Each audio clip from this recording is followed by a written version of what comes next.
Christmas వేడుకలు ఘనంగా జరుపుకునేందుకు రాష్ట్ర ప్రభుత్వం ఒక్కొక్క జిల్లాకు 2 లక్షల రూపాయలు మంజూరు చేసిందని టీడీపీ క్రిస్టియన్ సెల్ రాష్ట్ర అధ్యక్షులు ఈటే స్వామిదాస్ తెలిపారు.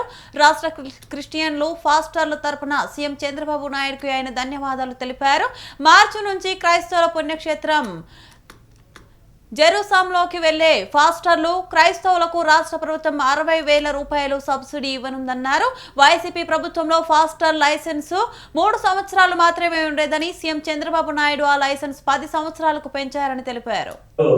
మనకు క్రైస్తవులకి పాస్టర్స్ కు ఘనంగా చేసుకోవాలనే ఉద్దేశంతో 2 లక్షల రూపాయలు ఒక జిల్లాకి ఇవ్వడం జరిగింది. కాబట్టి మా క్రిస్టియన్ సెల్ తరపున, క్రైస్తవుల తరపున, పాస్టర్స్ తరపున ప్రత్యేక కృతజ్ఞతలు మన చంద్రబాబు సార్కి తెలుస్తున్నాం.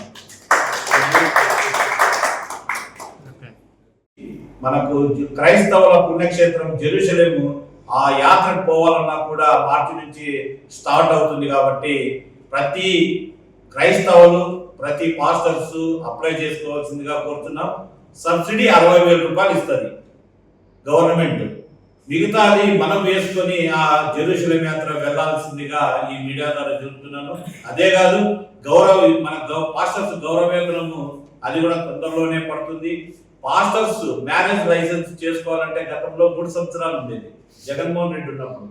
కానీ చంద్రబాబు సార్ వస్తూనే దాన్ని 10 సంవత్సరాలు పెంచిన ఘనత మన ముఖ్యమంత్రి వర్యులు నారా చంద్రబాబు నాయుడు గారిని.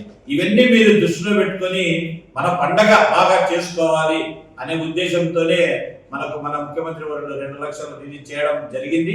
అందుకనే ఈరోజు చిన్ని గారి ఆఫీస్ లో ప్రెస్ మీట్, మా క్రిస్టియన్ సెల్ ఆధ్వర్యంలో ప్రెస్ మీట్ పెట్టడం.